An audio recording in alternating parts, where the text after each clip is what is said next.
Mga sisay, no?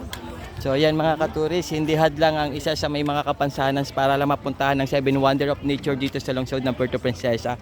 Isa sa mga saksi nyo, ang inyong vlogger sa katurista, si Gilbert. So ito yung ating guest from Cebu.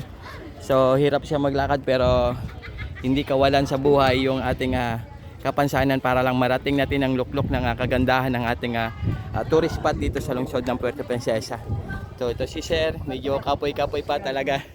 So sasakay sila ngayon ng motorboat natin papunta doon sa pinaka beach ng ating underground river. So antabayanan nyo pagdating natin doon kung ano na naman sunod na hakbang para kay Sir sa pagpunta natin sa underground river sa loob ng cave. So ayan siya ngayon, medyo nahihirapan pero kaya para sa mapuntahan lang yung ganda ng ating 7 Wonder of Nature dito sa lungsod ng Puerto Princesa City. So yan na. Kapatong na siya mga idol.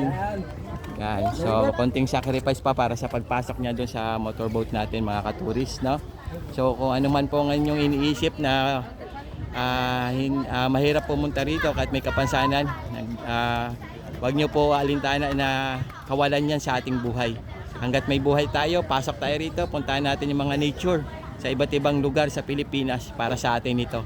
Dahil minsan dumating sa ating buhay ang tagumpay at pangarap sa kasiyahan at kagandahan ay ating mapupuntahan sa ayon ng ating gusto. So thank you for watching my vlog.